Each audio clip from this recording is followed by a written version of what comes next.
देवदूत, आप कुछ बोलते क्यों नहीं? आप ठीक है देवदूत?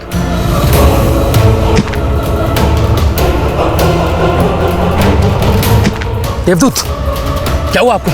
देवदूत, आपके तो तीर लगे।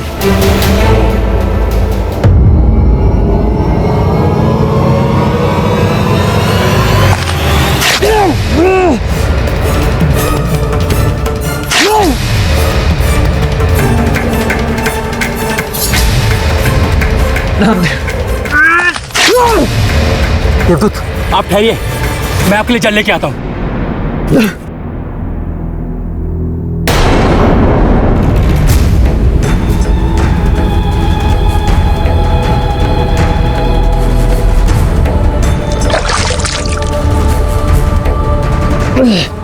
देवदूत, नामदेव, देवदूत, नामदेव, हमारी चिंता मत करो, अपनी माँ को लेकर कोई सुरक्षित स्थान पे जाओ, जाओ। नहीं देवदूत, यूं घायल अवस्था में मैं आपको छोड़कर नहीं जा सकता। हट मत करो नामदेव, तुम्हारा जीवन संकट में, जाओ तुम। अपने प्राण बचाने वाले को छोड़कर चला जाऊं? नहीं देवदूत, किंतु एक बात समझ में नहीं आई, आपने मुझ जैसे साधारण व्यक्ति की जान बचाने के लिए अपने प्राण संकट में क्यों डाले? क्योंकि तुम निर्दोष हो, दोषी नहीं हो तुम, और एक निर्दोष को दंड देना दंड विधान पे कलंक है। काश आपके विचारों की तरह ही सारे राजाओं के विचार होते देवदूत। हम कोई देवदूत नहीं है, हम एक साधारण मनुष्य हैं। चक्रवर्ती सम्राट, सम्राट, आंखें खोलिए सम्राट, सम्राट कुछ बोलिए, सम्राट, सम्राट कुछ बोलिए, सम्राट आंखें खोलिए।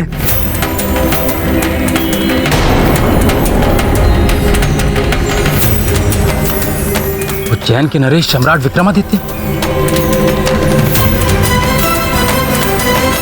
मेरे प्राण क्यों ना चले जाए, किंतु मैं आपको कुछ नहीं होने दूंगा। मैं अभी वैद्य को बुला के लाता हूं। देखा राजन, देखा आपने, कितने परोपकारी थे मेरे मित्र विक्रमादित्य।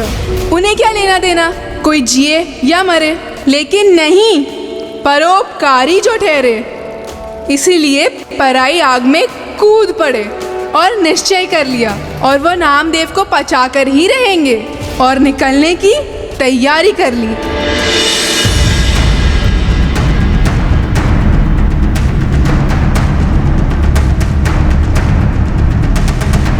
क्या बात है महाराज? सम्राट, क्षमा करें, आज तक हमने आपका मार्ग कभी नहीं रोका,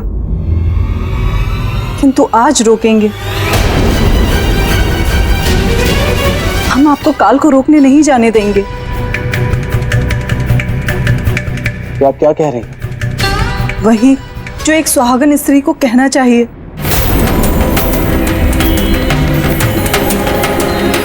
हम आपकी भावनाओं को समझ सकते हैं महारानी जी, आपके प्रेम का सम्मान करते हैं, परंतु काल को रोकना आवश्यक है। यदि नहीं रोका तो एक निर्दोष युवक ही नहीं मरेगा, परंतु उसके साथ उसकी अंधी मां की भी मृत्यु हो जाएगी, इसकी सारी कामना अपने पुत्र के साथ जुड़ी हुई। किंतु आप पर कोई संकट आए, हम ये भी तो सहन नहीं कर सकते सम्राट। हमारे साथ जो होगा जो नहीं होगा ये भविष्य की बात है, परंतु मां और बेटे के साथ जो हो रहा है वो वर्तमान में हो रहा है, और वर्तमान को सुधारना हमारे लिए अधिक आवश्यक है। अब आप ही बताइए महारानी, हम क्या करें? आप ही निर्णय लीजिए। हमारी शुभकामनाएं आपके साथ हैं।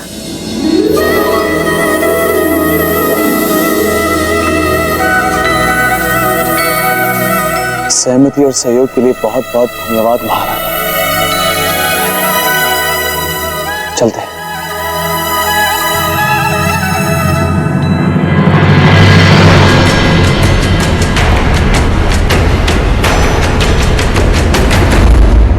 हम भी चाहते हैं कि आपके हाथों उस निर्दोष युवक की जान बचे,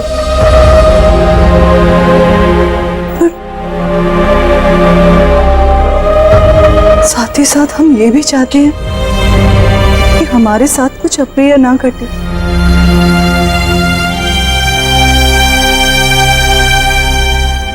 माँ, मैंने भोजन और पानी की व्यवस्था कर दी है। आप समय से भोजन कर लेना। मैं नौकरी पे जा रहा हूँ। बेटा, आज तो नौकरी पर मत जा। क्यों माँ? क्या हुआ माँ? तुम रो क्यों रही हो? कोई पीड़ा है? कल रात को मैंने एक बुरा सपना देखा। तू नौकरी पर जाएगा, वापस कभी नहीं आएगा। माँ, सपने सच थोड़ी ना होते हैं, ये तो व्यक्ति के दिमाग में आते रहते हैं। तू हमेशा मेरे बारे में सोचती रहती है ना, इसलिए। अच्छा ठीक है, मैं आज नहीं जाता, यहीं पर रहूंगा। अब खुश? मेरा प्यारा बेटा।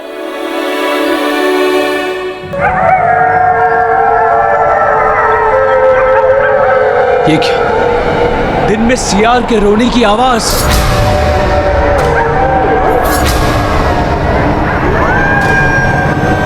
इसका अर्थ है कि काल आ चुका है, क्योंकि कुत्ते और सियार काल की अनुभूति पाकर ही रोते हैं।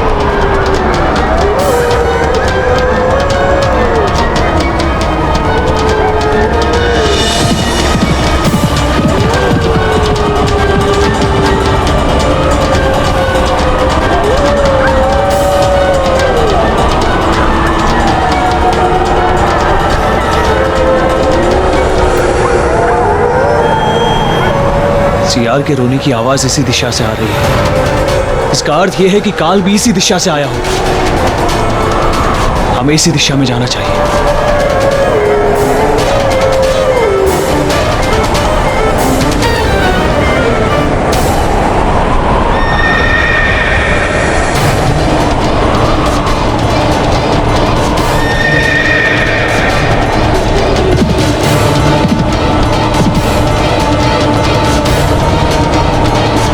काल,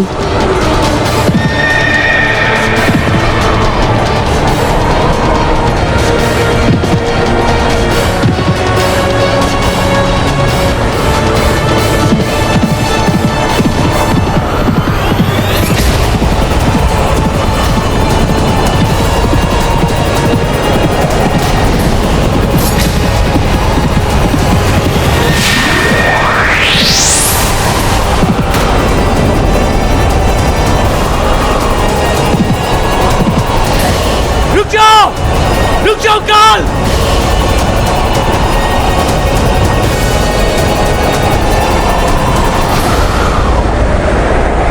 ये क्या?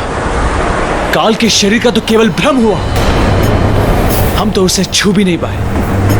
वो आया और तेजी से चला गया। क्या हुआ राजा भोज? इतनी हैरानी किस बात पर? बेटा, मुझे हैरानी इस बात की कि काल सम्राट विक्रमादित्य के सामने से निकल गया और सम्राट विक्रमादित्य उसे रोक भी नहीं पाए। हाँ, आप होते तो उसे चुटकी बजाकर रोक लेते या पकड़ लेते। राजन, वो काल था। काल का ना कोई रूप होता है और ना कोई स्वरूप। वो होता है हवा, और हवा को कोई कैसे पकड़ सकता है? तो अगर सम्राट विक्रमादित्य काल को पकड़ ही नहीं पाए तो नामदेव की रक्षा कैसे की होगी उन्होंने बेटा?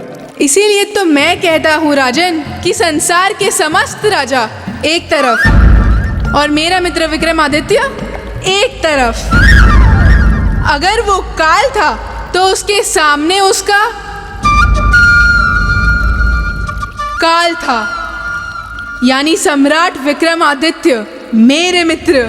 और इसके बाद जो हुआ राजन, वो बहुत ही मजेदार और कौतूहल से भरा हुआ था।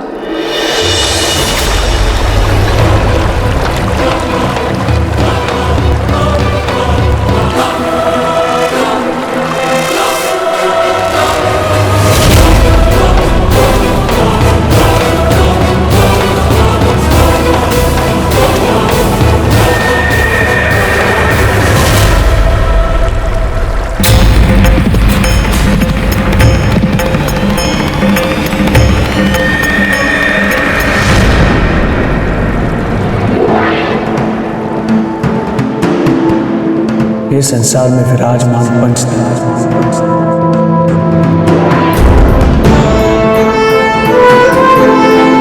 पवित्र जल, वायु,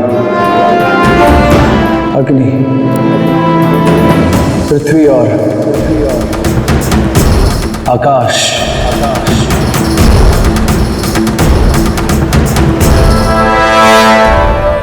यदि हमने अपने जीवन में सदा ही सच्चे अर्थों में और सच्चे मन से मानवता की सेवा की है और इस जगत के कल्याण के लिए अपना जीवन अर्पित किया हो, तो हमारी सहायता कीजिए। और अभी इसी क्षण काल को एक शरीर प्रदान कीजिए।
अब तुम्हारा भागना व्यर्थ है,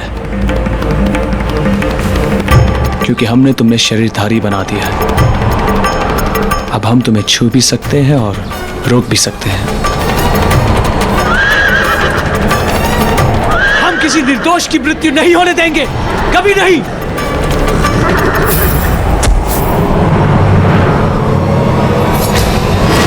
काल, देखता हूं कब तक और कहां तक भागते हो तुम। रुक जाओ काल। आचार्य जी, हम अभी तक इस चिंता से नहीं उभर पा रहे हैं कि सम्राट ने काल को रोकने का निर्णय लिया, तो आखिर क्यों लिया?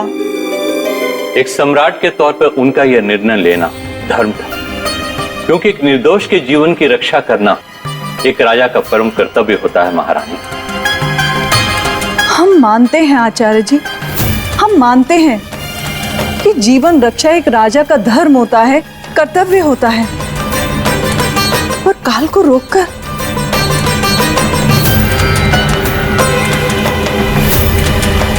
सच कहें तो इस बार सम्राट ने हमें शुभ और अशुभ के दो पार्टों के बीच पिसने को छोड़ दिया है। हम बुरे विचारों से अपने आप को मुक्त ही नहीं कर पा रहे हैं। आपकी आशंका निराधार नहीं है महारानी, क्योंकि काल को रोकना कभी भी शुभ हो ही नहीं सकता, और यदि उसे अपने तेज से रोका गया तो रोकने वाले के जीवन चक्र में प्रवेश कर सकता है। अर्थात उस रोकने वाले को भी काल के नियमों और सिद्धांतों का पालन करना होगा। आपका संकेत हम समझ गए आचार्य श्री। महारानी, मैंने ये जो कहा ये मेरा संकेत नहीं, संदेह, और संदेह कभी सत्य का चोला नहीं पहनता। महाराज, आप निश्चिंत रहिए, सम्राट को कुछ नहीं होगा। उनका तेज, उनकी शक्ति काल पर भी विजय प्राप्त करेगी। हमें विश्वास है कि सम्राट काल को अवश्य जीत लेंगे, किंतु फिर भी एक बार सम्राट की कुंडली देखकर आप हमें उनका भविष्य बताएं, अभी और इसी क्षण।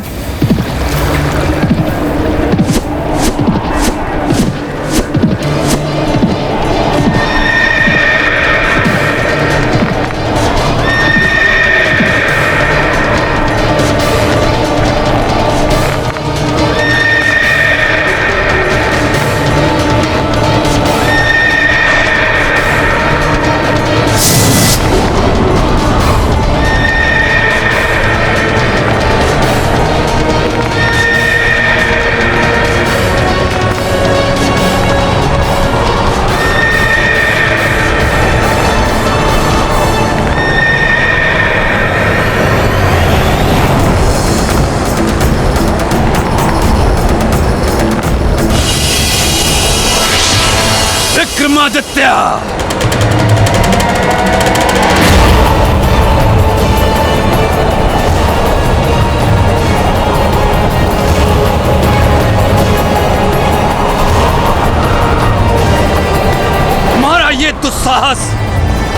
काल को रोकने की कोशिश की,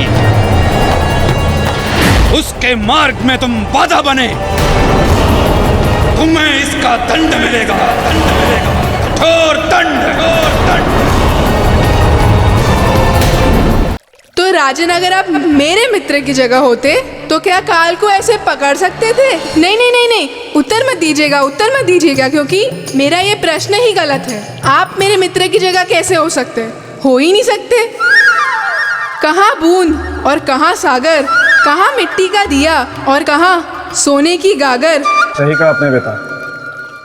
सम्राट विक्रमादित्य से बराबरी का तो मैं सोच भी नहीं सकता। वाह वाह वाह वाह वाह वाह राजा भोज, वाह। मेरे मित्र से बराबरी के बारे में नहीं सोच सकते, लेकिन उनके सिंहासन को प्राप्त करने के बारे में दिन रात सोचते रहते हैं। बल्कि मुझे तो लगता है आप सोचते ही सिर्फ यही है।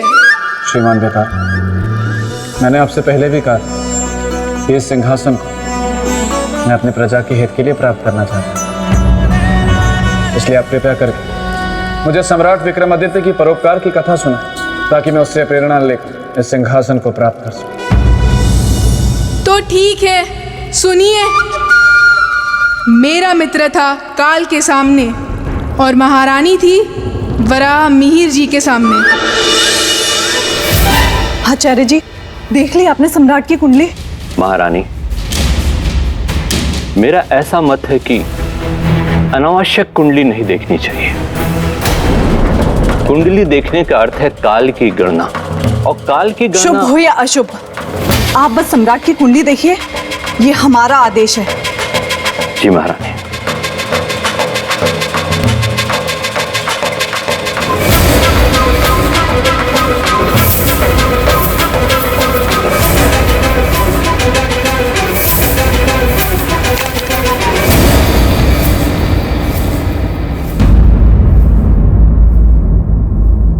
आचार्य जी, क्या बोल रही है सम्राट की कुंडली? कुंडली के अनुसार ग्रहों की स्थिति ठीक नहीं है महारानी। अकाल मृत्यु न होते हुए भी अकाल मृत्यु योग बनता स्पष्ट दिखाई दे रहा है। आप अपनी बात स्पष्ट कहें, हमें कुछ समझ नहीं आ रहा आचार्य जी। महारानी, ग्रहों की ऐसी स्थिति में मनुष्य स्वयं अपने कर्मों के द्वारा मृत्यु को आमंत्रित करता है। जैसे दो व्यक्तियों के झगड़े में अकारण तीसरे का आ जाना और उनके हथियार से उनका मारा जाना।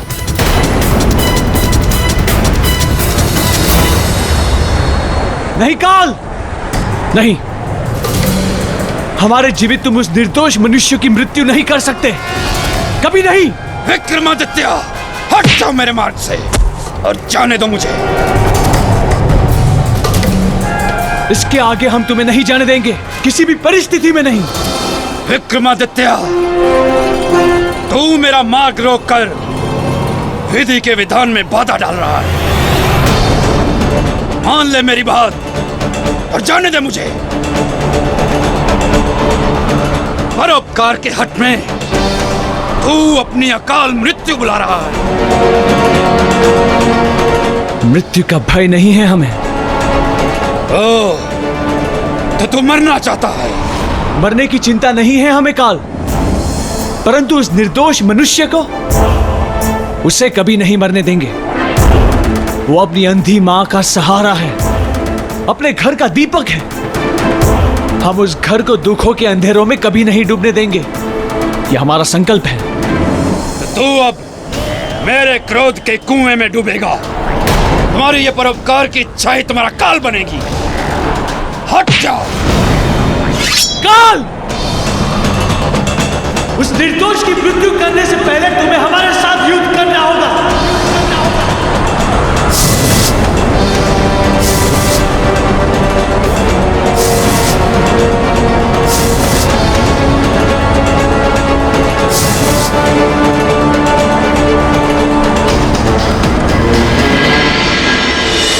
श्रीमान बेताल, यह संसार की सबसे रोचक और अभूतपूर्व घटना थी जब सम्राट और काल आमने सामने। फिर आगे क्या हुआ? फिर वो दोनों सो गए। सो गए? भी ना राजन बड़े ही अजीब अजीब प्रश्न करते हैं। जब मेरे मित्र ने काल को युद्ध के लिए ललकारा था तो दोनों के बीच युद्ध ही हुआ होगा ना, कोई उन्होंने मिलकर नृत्य तो किया नहीं होगा। फिर हुआ दोनों में युद्ध, वो भी भयंकर।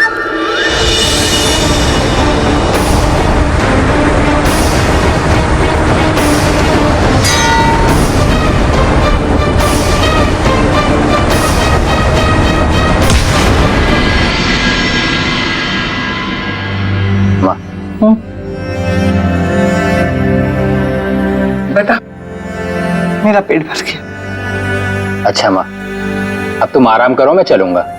क्यों बेटा, और थोड़ी देर मेरे पास नहीं रुक सकता? माँ, पहले ही बहुत देर हो चुकी है। महारानी जी मंदिर जाने के लिए मेरी प्रतीक्षा कर रही होंगी। ठीक है बेटा, चलो माँ, तुम आराम करो।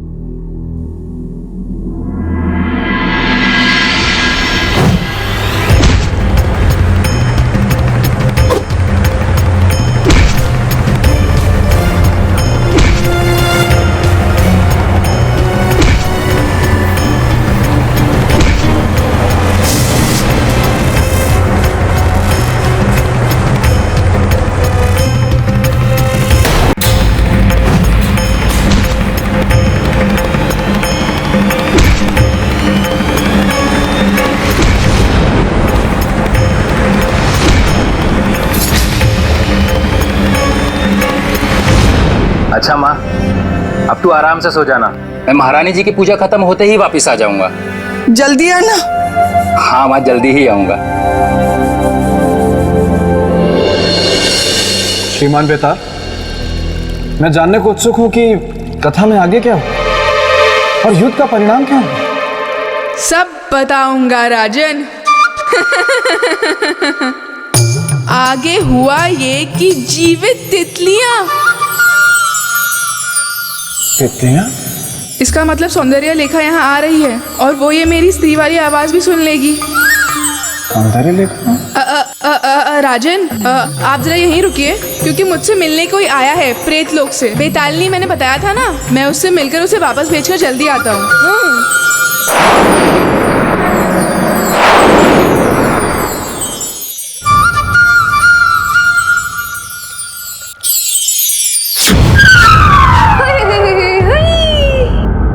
बेताल, तुम यहाँ हो और मैं तुम्हारा इंतजार वहाँ प्रेतलोक में कर रही थी।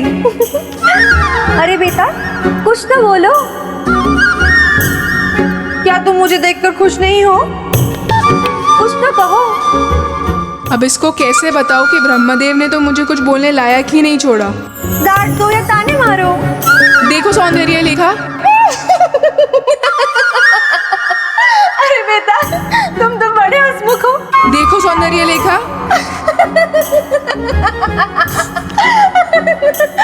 अब बस भी करो बेताल, अब तो अपनी आवाज में बात करो। क्यों, तुम्हें ये आवाज पसंद नहीं है? बिल्कुल नहीं। फिर तो हमारा विवाह भी नहीं हो सकता सौंदर्य लेखा। पर ऐसे क्यों? देखो सौंदर्य लेखा, ये एक बड़ी दुख भरी कहानी है। मेरी आवाज एक श्राप की वजह से हमेशा के लिए ऐसी हो गई है, अब कभी पहले जैसी नहीं हो पाएगी। तो विवाह करने का क्या अर्थ? नहीं नहीं बेटा, तुम तो मुझे ऐसे आवाज में भी पसंद हो। लेकिन मुझे पसंद नहीं है, मैं ऐसे विवाह नहीं कर सकता। अच्छा नहीं लगेगा। जब तुम बोलोगी तो लगेगा कि तुम बोल रही हो, और जब मैं बोलूंगा तो भी यही लगेगा कि तुम ही बोल रही हो। और जब सब कुछ बोलना ही तुम्हें है तो विवाह करने का क्या अर्थ? नहीं बेटा, ऐसे नहीं हो सकता। इस शाप का कोई तो तोड़ होगा। इसका सिर्फ एक ही तोड़ है सौंदर्य लेखा। किष्किंधा पर्वत जाना होगा। हम दोनों को? नहीं, सिर्फ तुम्हें। और वहां जाकर श्री बेतालेश्वर का जाप करना होगा 90 लाख बार। सोच लो। फिर अपना विवाह हो जाएगा?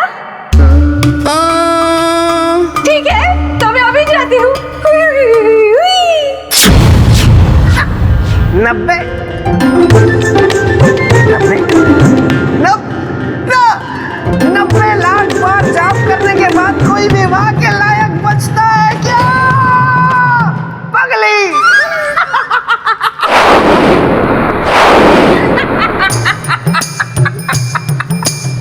देखा राजन, कैसे चतुराई से विदा कर दिया मैंने उसे। 90 लाख बार जय बेतालेश्वर कहती फिरेगी पहाड़ों में पागलों की तरह।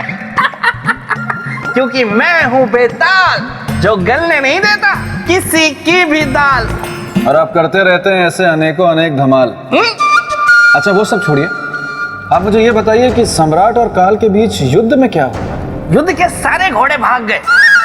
आहा राजन, युद्ध बहुत ही भयंकर हुआ।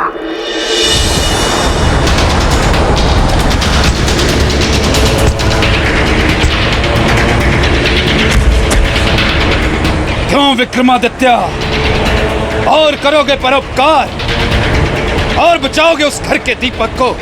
यह तृप्त हो गया मन। नहीं काल, एक परोपकारी का मन तब तक तृप्त नहीं होता जब तक वो अपने परोपकार का परिणाम नहीं देख लेता। तो अभी दिखाता हूं तुम्हें।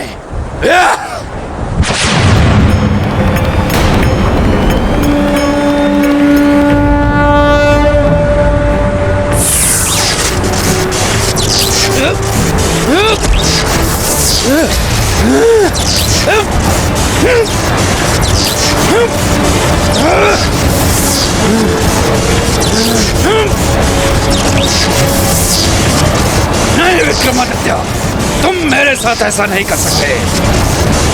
खोलो मुझे। नहीं काल, हम तुमको तब तक नहीं खोलेंगे जब तक उस निर्दोष मनुष्य को मारने का विचार त्याग नहीं कर देते तुम। हंस लो काल, जितना चाहते हो उतना हंस लो। अब ये संसार एक क्रूर काल को रोते हुए देखेगा। तू रोएगा विक्रमादित्य, जब तुझे ये पता चलेगा जिसे बचाने के लिए तूने मुझे बांधा है वो स्वयं मृत्यु के मार्ग पे चल पड़ा है।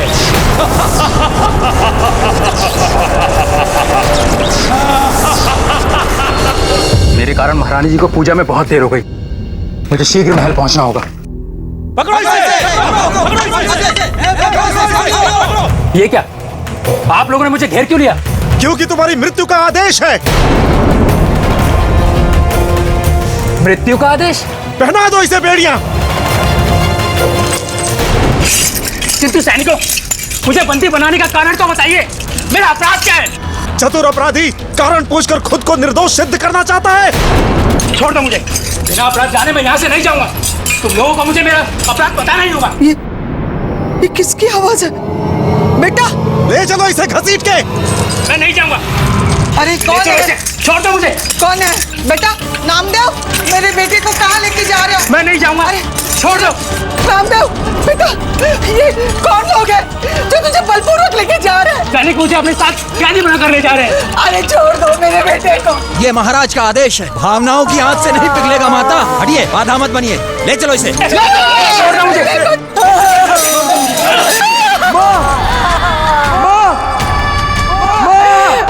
बेटे को छोड़ दो। विक्रमादित्य, खोल दे मुझे, अन्यथा पछताएगा तू। स्वयं के संकट में गिर जाने के भय से किसी निर्दोष के जीवन को संकट में नहीं छोड़ सकते आप।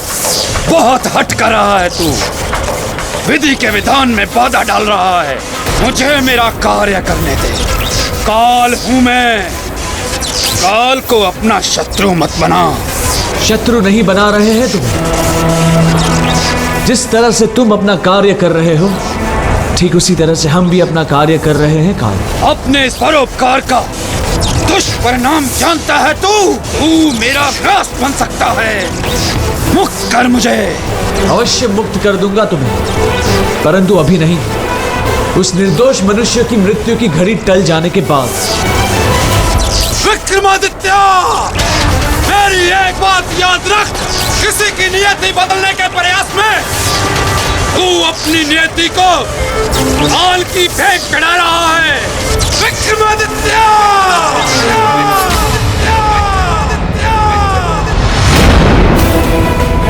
प्रश्न हमारे सुहाग के जीवन का है। हमें अपने सुहाग की रक्षा के लिए काल को रोकना ही होगा। रुक जाइए महारानी, रुक जाइए। नहीं आचार्य जी, अब ये क्षत्राणी रुकेगी तो सीधे काल के सामने। परंतु महारानी, काल को ऐसे नहीं रोका जा सकता है। तो फिर कैसे रोका जा सकता है? क्या विधि है काल को रोकने की? महाकाल की आराधना। तो हम अभी महाकाल की आराधना आरंभ करेंगे। व्यवस्था की जाए। ये भी नहीं कर सकते महारानी। क्यों? अभी क्यों नहीं कर सकते? क्योंकि अभी वो घड़ी आई नहीं। काल को रोकने के लिए महाकाल की आराधना तब करते हैं जब जीवन में काल का प्रभाव दिखना शुरू हो जाता है। तो फिर हमें उस घड़ी का पता कैसे चलेगा? मैं बताऊंगा। ठीक है, पर याद रहे कि काल की वो मनहूस घड़ी निकलनी नहीं चाहिए। दुस्साहसी, विश्वासघाती, नहीं जानता था तू इतना बड़ा छल करेगा। क्षमा करें महाराज, परंतु पूछने की दृष्टता कर रहा हूं। आपके इस क्रोध का कारण क्या है? मेरा अपराध क्या है? तेरा अपराध इतना बड़ा है कि उसके सामने मृत्यु दंड भी छोटा है। बेशक आप मुझे मृत्यु दंड दे दीजिए, परंतु आप मुझे मेरा अपराध बता दीजिए। बिना अपराध जाने मैं अपराध का बोझ लेकर नहीं मरना चाहता। तुझे जिस पेड़ ने छांव दी, तूने उसी की जड़ को काटा है। रखा था मैंने तुझे महारानी की सुरक्षा के लिए, और तूने उन्हीं का अपहरण किया। महारानी का अपहरण? ये आप क्या कह रहे हैं महाराज? मैं भला महारानी का अपहरण क्यों करूंगा? अपराधियों के लक्षण को मैं भली भांति जानता हूं तू नहीं स्वीकारेगा अपने पाप। सैनिकों, इस पापी विश्वासघाती के शरीर को तब तक तीरों से छलनी करो जब तक इसके प्राण ना निकल जाएं। तेरे दंड से संसार सीख लेगी विश्वासघाती कि विश्वास के नाव में छेद करना कितना बड़ा अपराध है। ले जाओ इसे। महाराज, मैंने कुछ नहीं किया है महाराज, मैं निर्दोष हूं महाराज। मेरी बात सुनिए महाराज। महाराज, मेरी बात सुनिए महाराज। अरे कोई तो रक्षा करो मेरे बेटे की। अरे कोई तो बचाओ मुझे अंधी की लाठी को। कोई तो।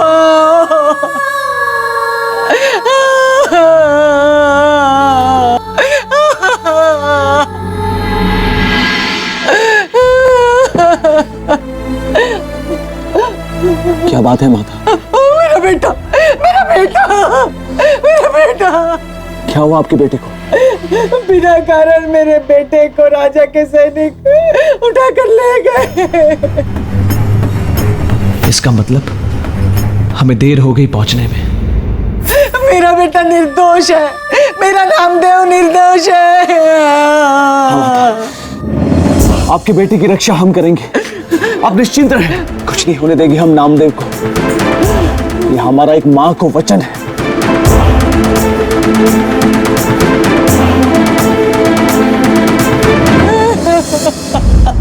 नामदेव, अभी भी समय है, अवसर देता हूं और क्षमा करने का अनुरोध भी करूंगा महाराज से। सेनापति जी, मैंने महारानी को नहीं छिपाया है, उनका अपहरण मैंने नहीं किया है। आप मेरी बात का यकीन क्यों नहीं करते? जो सुरक्षा कर रहा था वही कह रहा है ये बात। सेनापति जी, मैं अपनी माँ की सौगंध खाकर कहता हूँ, मैं विश्वासघाती नहीं हूँ। मैंने महारानी का अपहरण नहीं किया है। ऐसा घिनौना काम करने से पहले मैं कई बार सोचूंगा। मतलब तू अपना मुंह नहीं खोलेगा? सैनिकों, निशाना लगाओ इस पर और छलनी कर दो इसके शरीर को। लगाओ निशाना। मैंने महारानी को नहीं छिपाया है। नामदेव, अभी भी वक्त है, बता, बोल। मैं नहीं जानता सेनापति जी, मैं अपनी माँ की सौगंध खाकर कहता हूँ, कृपया मुझे छोड़ दीजिए। बेचारा नामदेव, इसका अर्थ कि परोपकारी सम्राट विक्रमादित्य अपनी पूरी शक्ति लगाकर भी उस बालक की मृत्यु को टाल नहीं पाए। राजन, आप जिनकी बात कर रहे हैं वो कोई छोटे मोटे राजा नहीं थे, बल्कि सम्राट विक्रमादित्य थे, और आप उन पर संशय कर रहे हैं। भूलिए मत राजन, जहां ना पहुंचे आदित्य वहां पहुंचे विक्रमादित्य।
देवदूत,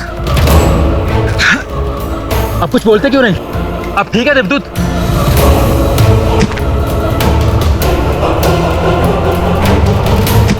देवदूत, क्या हुआ आपको? देवदूत, आपके तो तीर लगे।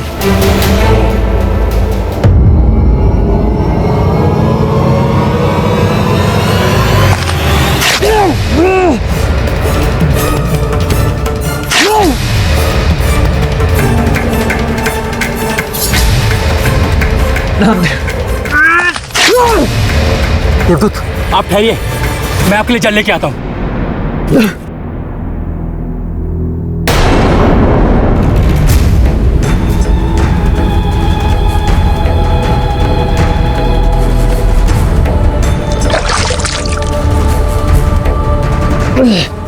देवदूत, नामदेव, देवदूत, नामदेव, हमारी चिंता मत करो।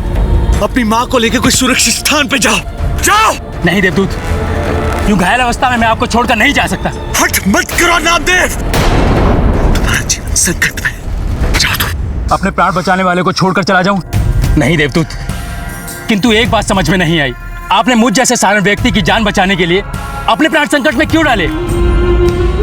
क्योंकि तुम निर्दोष हो, दोषी नहीं हो तुम। और एक निर्दोष को दंड देना दंड विधान पे कलंक है। काश आपके विचारों की तरह ही सारे राजाओं के विचार होते देवदूत। हम कोई देवदूत नहीं, हम एक साधारण मनुष्य हैं। चक्रवर्ती सम्राट, सम्राट, आंखें खोलिए सम्राट, सम्राट कुछ बोलिए, सम्राट, सम्राट कुछ बोलिए, सम्राट आंखें खोलिए।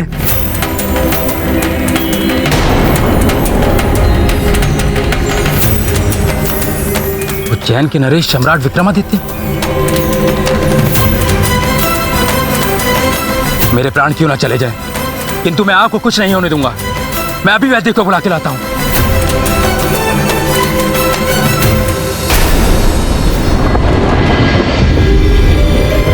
कोई सूचना ना कोई संदेश, न जाने कहां किस अवस्था में होंगे सम्राट। हे परमात्मा, ये किस धीरज की परीक्षा ले रहे हैं आप?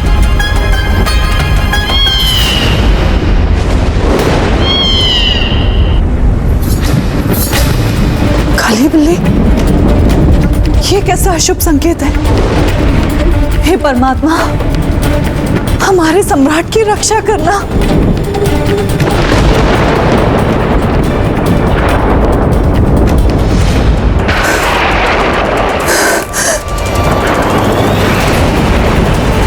सिंदूर की धार, नहीं, हमारा सिंदूर नहीं बह सकता। हमारे स्वाग पर कोई संकट नहीं आ सकता। धीरज रखिए महारानी जी। धीरज? किस बात का धीरज रखें आचार्य जी? बात का जो मैं आपसे बताने जा रहा हूं। तो फिर शीघ्र ही बताइए। महारानी, सम्राट विक्रमादित्य के जीवन में राहु दोष प्रारंभ हो चुका है। वो है तो केवल आज रात्रि तक के लिए, परंतु क्या आचार्य जी? यदि आज की रात कुशलता से बीत गई तो सम्राट के जीवन में कोई अमंगल नहीं होगा। और यदि हुआ तो? ईश्वर न करे ऐसा हो। और यदि हुआ तो चिंता गहन है। तो हम उस चिंता की चिता जला देंगे आचार्य जी। ये एक क्षत्राणी सम्राट विक्रमादित्य की पत्नी चित्रलेखा का वचन है। आप बस हमें उपाय बताएं। उपाय है,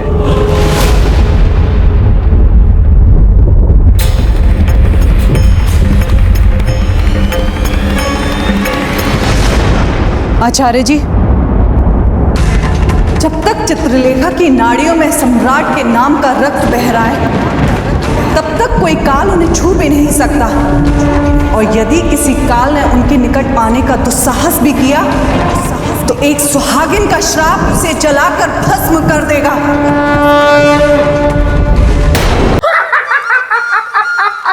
श्रीमान बेताल, आप ठीक तो हैं? यहाँ मेरे मित्र का शरीर तीर से घायल हो गया और आप पूछ रहे हैं राजन कि मैं ठीक तो हूँ। वो तो अच्छा हुआ कि उस वैद्य को थोड़ी बहुत विद्या आती थी और उसने अपनी उस विद्या का प्रयोग करके विक्रम की रक्षा कर ली, वरना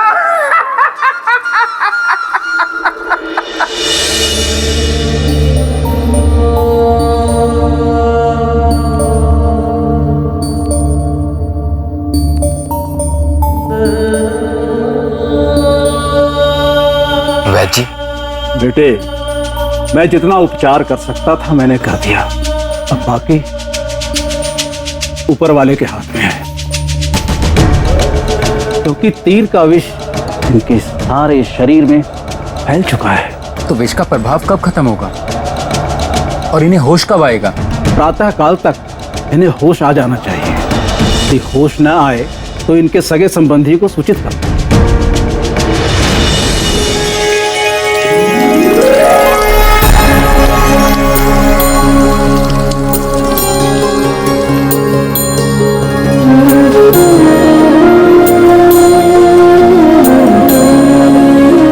महाकाल, जीवन मृत्यु सबको अपने वश में रखने वाले हे महाकाल, हमारी भी पुकार सुन लीजिए। हमारे आंचल में हमारे सुहाग का जीवन डाल दीजिए, डाल दीजिए।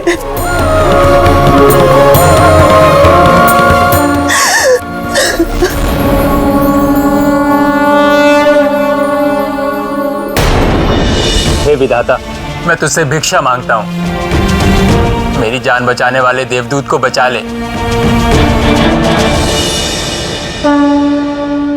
हे महाकाल,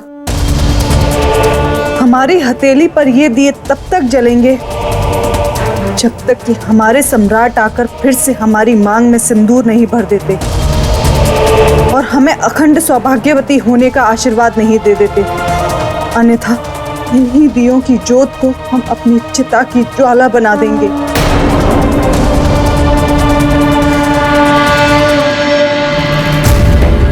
ओम त्र्यंबकं यजामहे सुगंधिं पुष्टिवर्धनम् उर्वारुकमिव बन्धनात् मृत्युर्मुक्षीयमामृतात्। ओम त्र्यंबकं यजामहे सुगंधिं पुष्टिवर्धनम् उर्वारुकमिव बन्धनात् मृत्युर्मुक्षीयमामृतात्। ओम त्र्यंबकं यजामहे सुगंधिं पुष्टिवर्धनम् उर्वारुकमिव बन्धनात् मृत्युर्मुक्षीयमामृतात्। हे महाकाल, ये कैसा है? ओम त्र्यंबकं यजामहे सुगंधिं पुष्टिवर्धनम् उर्वारुकमिव बन्धनात् मृत्युर्मुक्षीयमामृतात्। ओम त्र्यंबकं यजामहे सुगंधिं पुष्टिवर्धनम् उर्वारुकमिव बन्धनात् मृत्युर्मुक्षीयमामृतात्।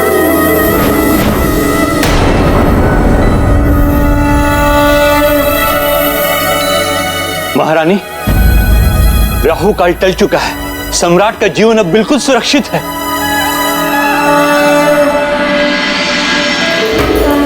जय हो महाकाल, जय हो।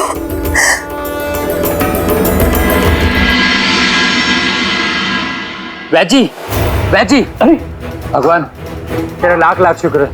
आप खड़े क्यों हो गए? आप बैठिए, आराम कीजिए। नहीं वैद्य जी, हम बिल्कुल स्वस्थ हैं। मृत्यु के मुंह से किसी को वापस लौटते देखना मेरे लिए तो पहला अनुभव है।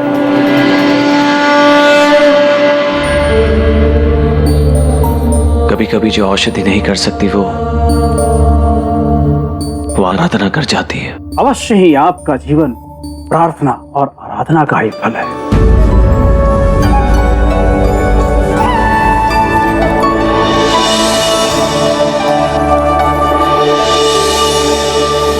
कहना नहीं चाहिए फिर भी कहते हैं।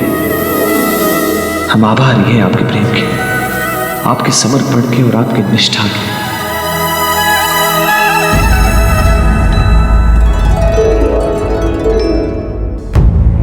आपका बहुत बहुत धन्यवाद वैद्य जी। खुश रहो। हम पास के जंगल से कुछ औषधि लेकर आता हूं।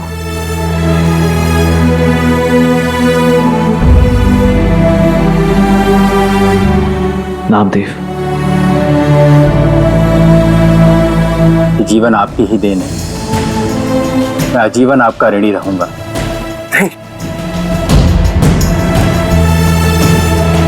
ऋणी तो हम आपके रहेंगे। अपने जीवन की चिंता ना करते हुए आपने हमारे जीवन की रक्षा की। किंतु नामदेव, आप अभी भी संकट से मुक्त नहीं हो। सैनिक आपको अभी भी खोज रहे हैं। वे मुझे खोज कर भी नहीं ढूंढ पाएंगे। इस रात से मेरा मन उठ चुका है। मैं अपनी माँ को लेकर यहाँ से चला जाऊंगा। कहीं नहीं तो जंगल में ही चले जाएंगे, परंतु इस राज्य में कभी वापस नहीं आएंगे। कहीं और जाकर तो राजा से बच जाए, पर काल से नहीं।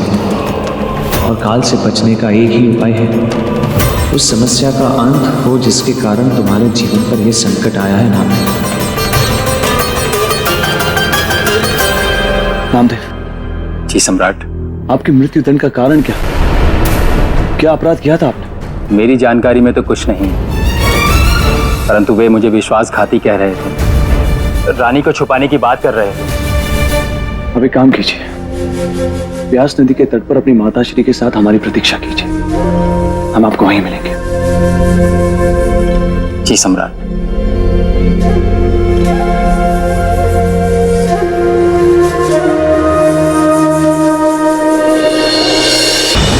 श्रीमान बेताल, श्रीमान बेताल, श्रीमान बेताल, क्या हो गया? आप कुछ बोल क्यों नहीं रहे? चलिए राजन, उज्जैनी चलिए। आम का मौसम आ गया है और मैंने सुना है उज्जैनी के आम बड़े मीठे होते हैं। हम दोनों मिलकर खाएंगे। और सोचिए ना, उज्जैनी की प्रजा आपको देखकर कितनी प्रसन्न हो जाएगी, और महारानी वल्लरी वो तो गद गद हो जाएंगी। चलिए चलिए उज्जैनी चलते हैं, घोड़ा निकालते हैं। नहीं श्रीमान बेताल, अभी ना तो आपकी परीक्षाएं पूरी हुई और ना ही मेरा संकल्प। और जब तक ये पूरे नहीं हो जाते तब तक मैं आम नहीं खाऊंगा। इसीलिए तो मैं चुप। मैं क्या मूर्ख हूं जो आपकी परीक्षाएं ले रहा हूं? आपकी मैं दादी या नानी हूं जो आपको कहानियों पे कहानियां सुना रहा हूं? मैं अब ये सब कुछ नहीं करूंगा। मैं समझा नहीं। इसीलिए मैं आपको समझा रहा हूं। भूल जाइए ये सब कुछ राजन, भूल जाइए ये सिंहासन, भूल जाइए ये परीक्षाएं, भूल जाइए मुझे, बस कहानी खत्म। बेताल, तुम पुनः अपने पद से भटक रहे हो। तुम्हें इसका कठोर दंड मिलेगा। नहीं नहीं, वो मैं भावनाओं में बह गया, इसीलिए ये कह गया।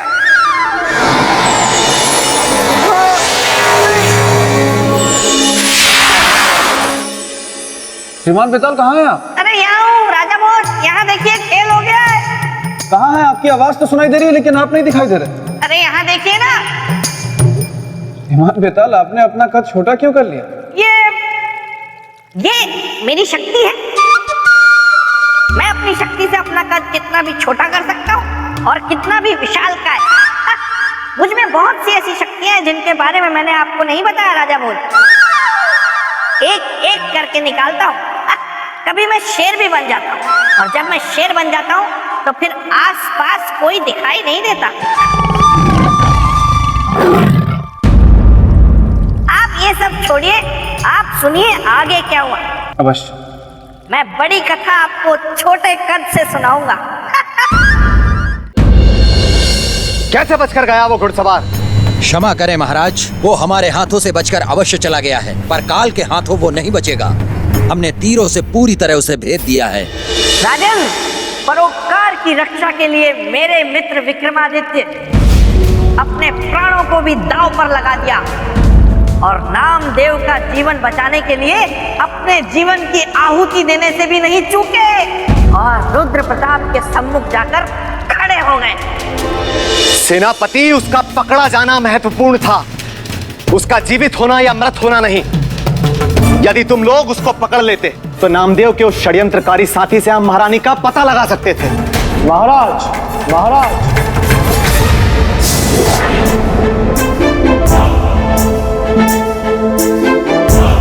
हमने ही महारानी के सुरक्षा कर्मी नामदेव के जीवन की रक्षा की।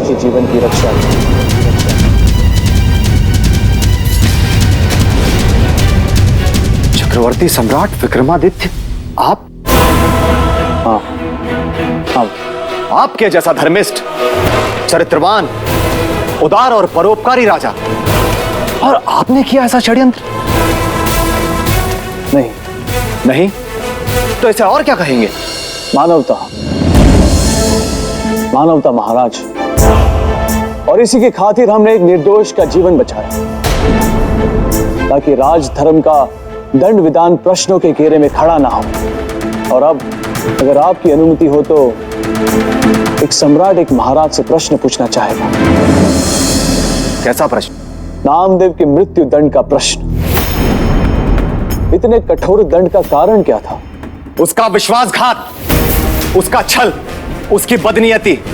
जिस स्थान ने उसको समाज में सम्मान दिया, उसी स्थान का उसने सर्वनाश किया। अपहरण किया है उसने हमारी महारानी का। अगवा करके ले गया है वो हमारी अर्धांगिनी को। किंतु महाराज, इस बात को आप इतने विश्वास से कैसे कह सकते हैं कि महारानी का अपहरण नामदेव ने ही किया था? इसका कोई ठोस प्रमाण, कोई साक्ष्य है आपके पास? हाँ है, और ठोस प्रमाण है। क्या है? नामदेव महारानी रागेश्वरी का निजी अंगरक्षक था।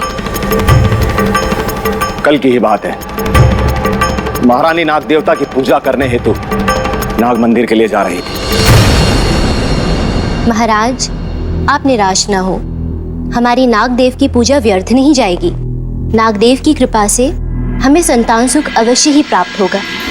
नागदेव के प्रति आपकी निष्ठा ने अब हमें भी आशाओं से भर दिया है। हमारी संतान बेल बढ़ेगी। हम भी अब निसंतान नहीं रहेंगे। महाराज की जय हो, महारानी की जय हो। नाग मंदिर जाने की पूरी तैयारी हो चुकी है। चाहिए महाराज। और उसके बाद आरती प्रारंभ होते ही जो अनर्थ हुआ, हम आपसे उसका वर्णन भी नहीं कर सकते सम्राट। ऐसा क्या अनर्थ हो गया महाराज? हे नाग देवता, हमारी प्रार्थना स्वीकार कीजिए। हमें मां बनने का गौरव प्रदान कर हमारे व्रत को सफल कीजिए।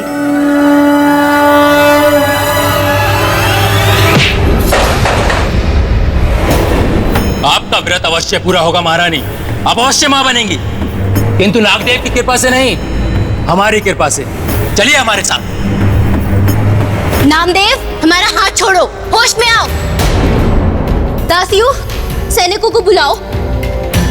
आदेश नहीं महारानी, अनुरोध कीजिए, क्योंकि आदेश अब हमारा अधिकार है और उसका पालन आपका। और हमारा आदेश यह है कि अभी आप हमारे साथ चलेंगे।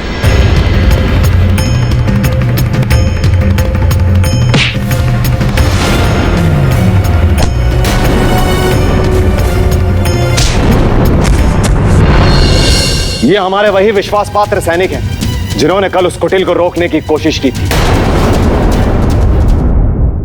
ये हमारे वही विश्वास पात्र सैनिक हैं जिन्होंने कल उस कुटिल को रोकने की कोशिश की थी।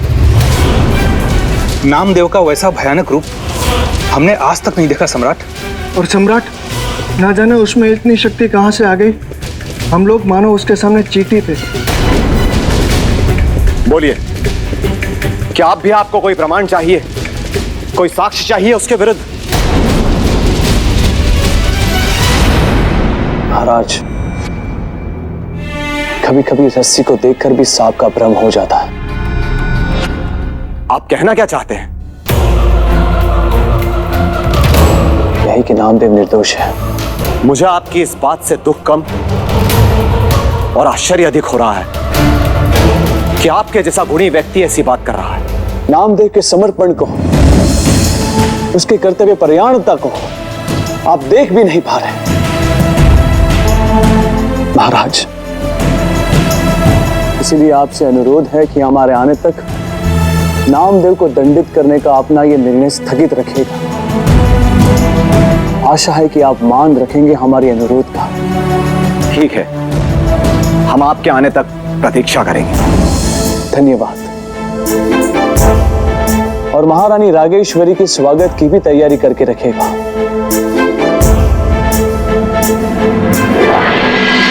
विक्रमादित्य, काल को जाल में फंसाकर काल के क्रोध की अग्नि कुंड में स्वयं की आहुति बन रहा है तू। इस इसका अंजाम बहुत बुरा होगा विक्रमादित्य। अपना भला चाहता है तो मुक्त कर मुझे और जाने दे नामदेव के पास विक्रमादित्य।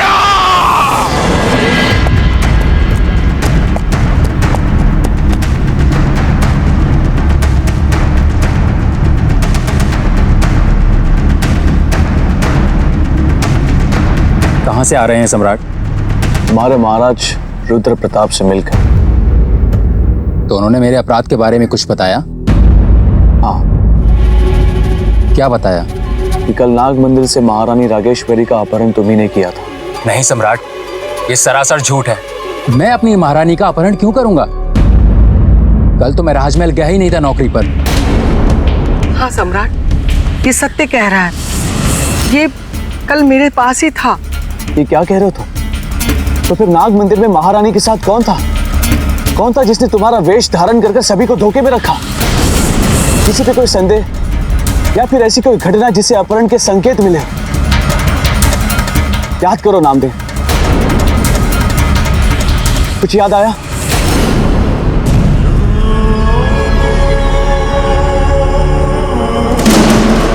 हाँ सम्राट, मुझे कुछ कुछ याद आ रहा है। क्या याद आ रहा है नामदेव? सम्राट, महारानी नागदेव की पूजा करने के बाद जब आरती आरंभ करती थी तो एक सर्प आता था और एकटक उन्हें देखता रहता था।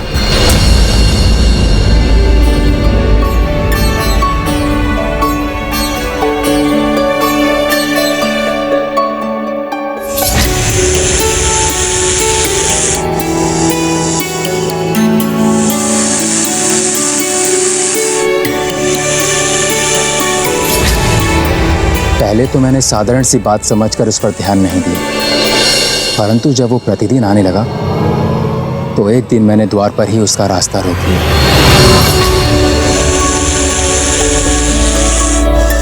रुको, कौन हो तुम और क्यों आते हो प्रतिदिन यहाँ? युवक, छोड़ मेरा मार्ग और मुझे जाने दे। बिना परिचय जाने नहीं दूंगा। परिचय चाहिए? हाँ, क्योंकि मैं महारानी का निजी अंगरक्षक हूँ।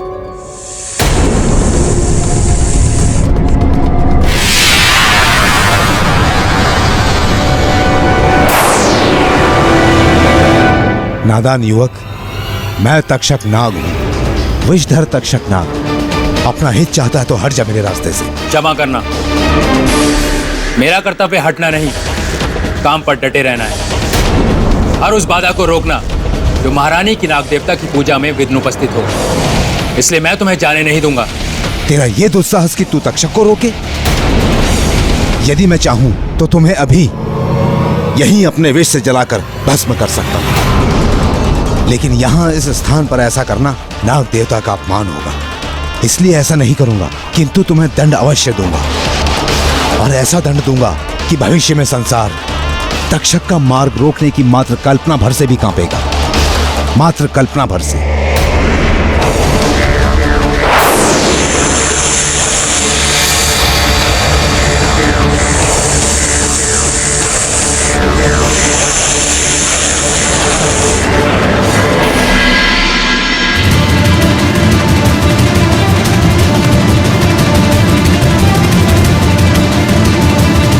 इसका अर्थ है कि तक्षक नाग के साथ तुम्हारी बहस हो गई। हाँ सम्राट, समझ गए।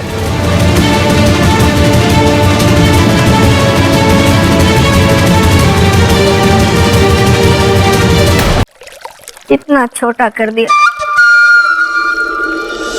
श्रीमान बेताल, मैंने मान लिया कि आप में किसी भी रूप को धरने की शक्ति है, किंतु कृपा करके मुझे आगे की कहानी सुना।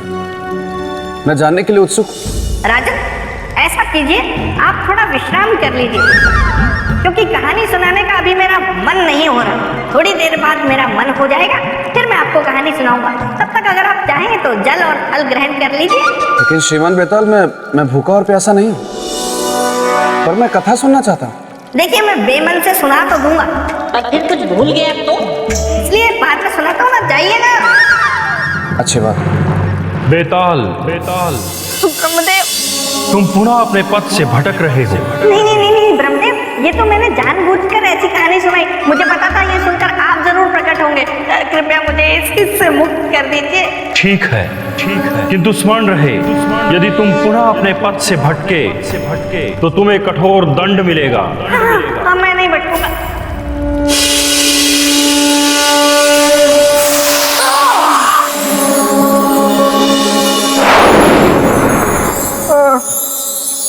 राजा भोज। श्रीमान बेताल, आपको आपके वास्तविक रूप में देखकर मुझे अत्यंत प्रसन्नता हो रही। धन्यवाद राजन। आइए राजन, मैं अब आपको आगे की कथा सुनाता हूँ। अवश्य। राजन, तक्षक बड़ा ही मायावी नाग था। उसने राजा परीक्षित को भी फूलों के हार में छिपकर डसा था। उसके बाद वो मन ही मन हंसा था, और तो और कलयुग के आने का कारण भी वही बना। तब तो ये कार्य बहुत चुनौतीपूर्ण रहा। हाँ, और चुनौती का दूसरा नाम थे मेरे मित्र विक्रमादित्य। हे नागदेव, हम संसार वासियों के लिए आप हमेशा से भगवान रहे, हमारे पूजनीय। परंतु आज तक्षक के कारण सदियों से हो रही आपकी भक्ति और आस्था टूटने के कगार पर है। ऐसा क्या किया उसने सम्राट? कौन सा कुकर्म किया?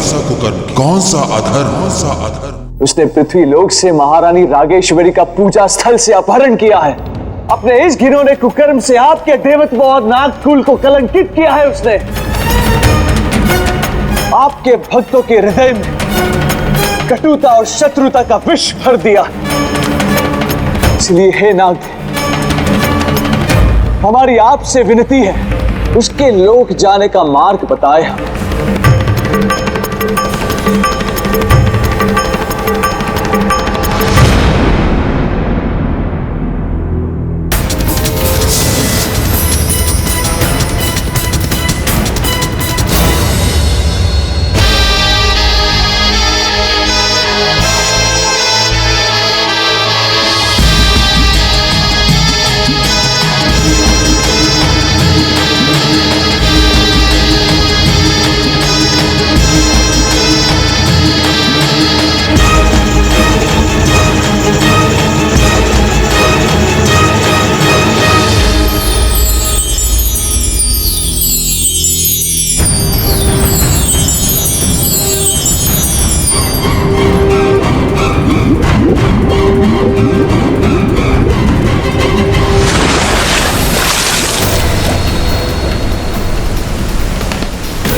ये नागलोक।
कौन हो तुम? सम्राट विक्रमादित्य। कहाँ से आए हो? पृथ्वीलोक से। यहाँ नागलोक में क्या कर रहे हो? तक्षक से मिलने आए हैं। पृथ्वीलोक के वासियों का उनसे मिलना बुरा सपना है। लौट जाओ, अन्यथा तुम हमारे विष के तुम विशेष पात्र बन जाओगे। क्योंकि मनुष्य हमारा दुश्मन है। अपने जीवन का कोई मोह नहीं, परंतु दूसरों के जीवन से अवश्य मोह है।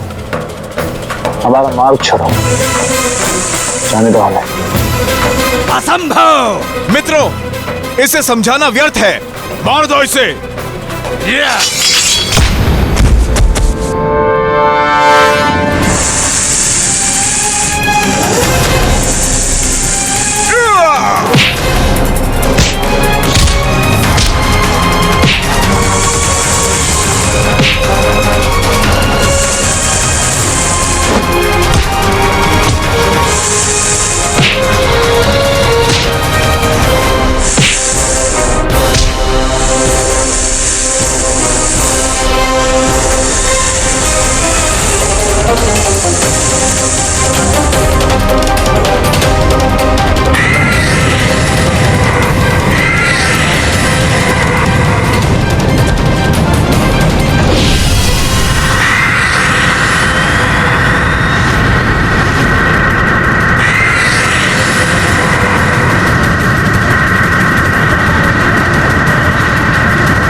सम्राट विक्रमादित्य, हमें क्षमा करें सम्राट विक्रमादित्य। हम जान गए हैं कि हमारा विश्व व्रत तोड़ने वाला कौन है। नागराज का प्रणाम स्वीकार करें सम्राट, और नागलोक में आने का उद्देश्य बताइए। तक्षक राज से मिलना हमारा उद्देश्य है। कृपया आप हमारी सहायता करें। अवश्य सम्राट, अवश्य। आप मेरे साथ प्रस्थान कीजिए। तो बोलिए राजन, एक तरफ थे मेरे मित्र सम्राट विक्रमादित्य, निस्वार्थी, जो एक अनजान मनुष्य के प्राणों की रक्षा के लिए नागलोक तक चले गए, और एक आप हैं स्वार्थी, जो मेरे मित्र के सिंहासन को प्राप्त करने की लालच में यहाँ चले आए। सही कहा आपने बेटा, मैं हूं लालची। यदि अपनी प्रजा के हित के बारे में सोचना लालच है, तो मैं हूं लालची। यदि अपनी प्रजा को चक्रवर्ती सम्राट विक्रमादित्य की प्रजा के समान न्याय, सुख शांति और आर्थिक समृद्धि देना लालच, तो मैं हूं लालची। राजन, पहले तो आप झरने का पानी पी के ठंडे हो जाइए, और दूसरी बात, आप मुझे अपनी लच्छेदार बातों से फुसला नहीं सकते। मैं आपको कभी इस सिंहासन पर बैठने नहीं दूंगा। फिलहाल आप आगे की कथा सुनिए।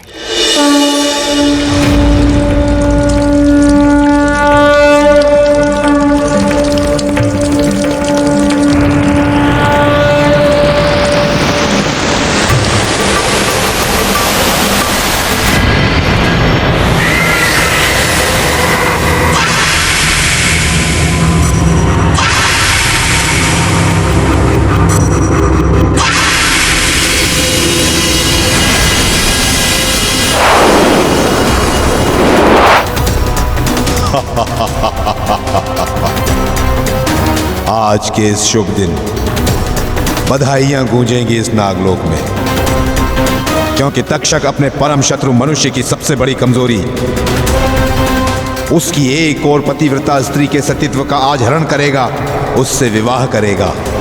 एक और जहां मेरे इस कार्य से मेरा प्रतिशोध एक कदम आगे बढ़ेगा, वहीं दूसरी ओर मेरा बल और बलवान होगा।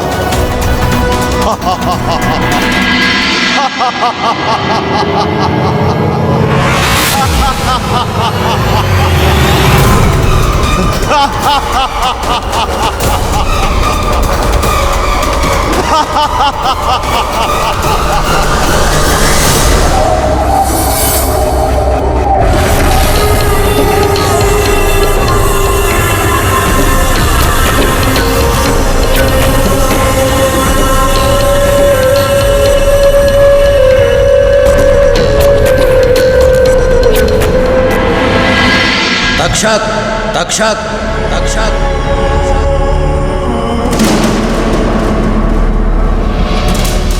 आइए नागराज, पधारिए। तक्षक के विवाह के शुभ अवसर पर आपका स्वागत है।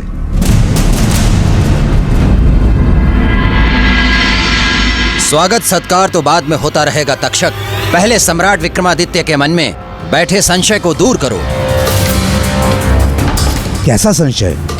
तक्षक, क्या यह सत्य नहीं कि तुमने महारानी रागेश्वरी का अपहरण किया और उन्हें बंदी बनाया? बंदी? अपहरण? नहीं नहीं, मैंने किसी का अपहरण नहीं किया है और ना ही किसी को बंदी बनाया है और ना ही किसी पर बल प्रयोग किया है। ऐसा कहकर आप तक्षक राज पर झूठा आरोप लगा रहे हैं। यदि ये आरोप है तक्षक, तो सत्य क्या है बताइए हमें। हाँ तक्षक, अपने पक्ष को रखकर सत्य को सिद्ध करो। नागराज, सत्य यह है कि मनुष्य जाति हमारी शत्रु है, सदा ही हमारा अहित चाहती है, अहित करती है, और आज ये हमारे विवाह के पावन अवसर पर हमारा अहित करने आया है। नागराज, मनुष्य जाति हमारे लिए बाधा थी, विघ्न है और व्यवधान रहेगी। तक्षक, आरोप का उत्तर प्रत्यारोप नहीं होता। यदि तुम सत्य कह रहे हो तो सिद्ध करो। आप कहते हैं तो मैं अभी सिद्ध कर देता हूं। देवी रागेश्वरी को उपस्थित किया जाए।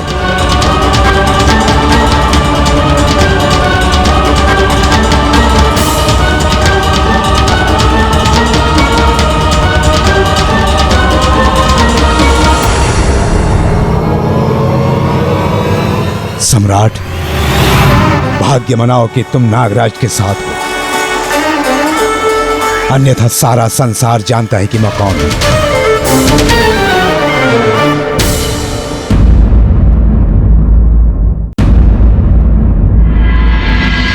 आपने बुलाया स्वामी?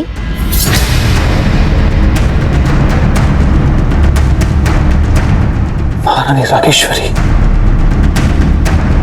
हाँ देवी, आइए। देखिए, हमें देने के लिए कुछ विशेष भेंट लेकर पृथ्वी के परोपकारी सम्राट विक्रमादित्य आए हैं। कैसी भेंट?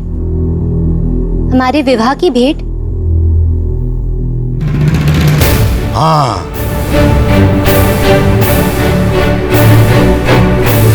और वो भेंट है आरोप की।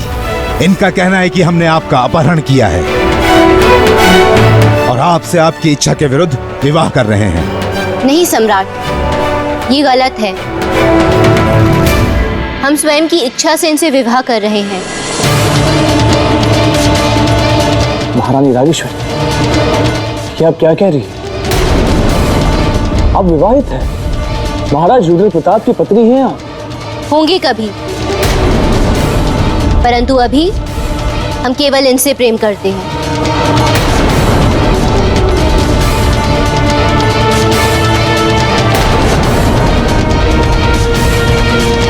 हम नहीं विश्वास करते आप जो कह रही है उसमें। आप जो कुछ भी कह रही वो इस तक्षक के भय से कह रही। प्रेम में भय कहाँ सम्राट? प्रेम तो निर्भय है, निर्भीक है। नहीं मान सकते आप, ये सत्य नहीं है देवी। बस सम्राट, बस। अब आगे एक शब्द नहीं।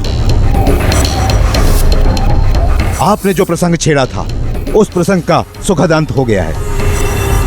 सुन लिया आपने जो सुनना था। आपके आरोपों का उत्तर आपको मिल गया है। अब आपकी भलाई इसी में कि आप चुपचाप यहां से चले जाइए।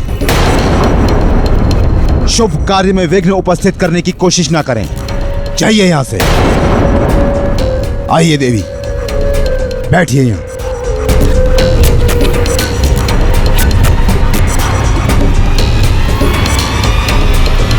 और सम्राट विक्रमादित्य, हमारे हृदय की विशालता को देखिए।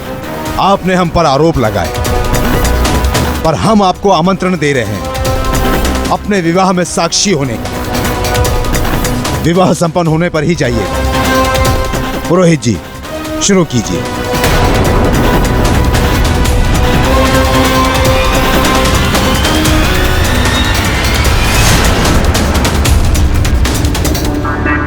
महारानी रागेश्वरी की बातों ने तो हमें दुविधा में डाल दिया है। उनकी बातों से तो हमारा उद्देश्य, हमारा संकल्प, हमारा वचन सब बेकार हो जाएगा। इस बल से हम लोगों का सामना करें। कहां गए सम्राट विक्रमादित्य? और अब तक लौटे क्यों नहीं?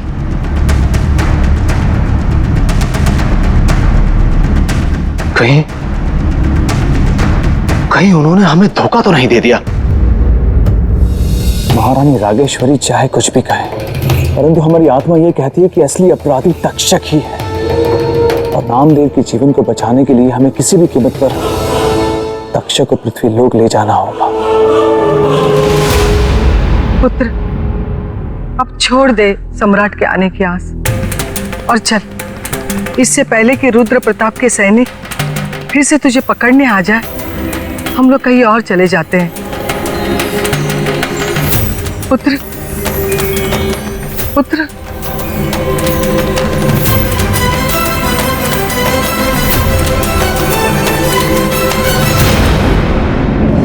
परमपिता परमात्मा, हम तो भारी धर्म संकट में फंस गए।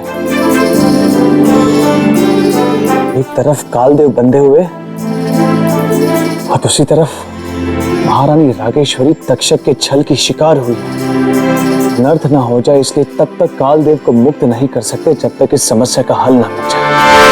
विक्रमादित्य, मुक्त कर मुझे, अन्यथा तू नहीं जानता जिस परोपकार को तू अपने आत्मिक सुख और संतोष का कारण समझ रहा है, वही तेरे लिए कष्टकारक बन जाएगा। तो मुक्त कर मुझे विक्रमादित्य।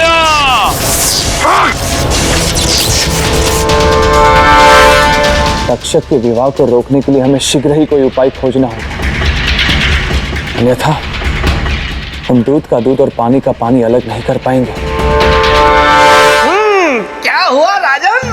है ना ये भंवर जा? बताइए बताइए, क्या हुआ होगा आगे?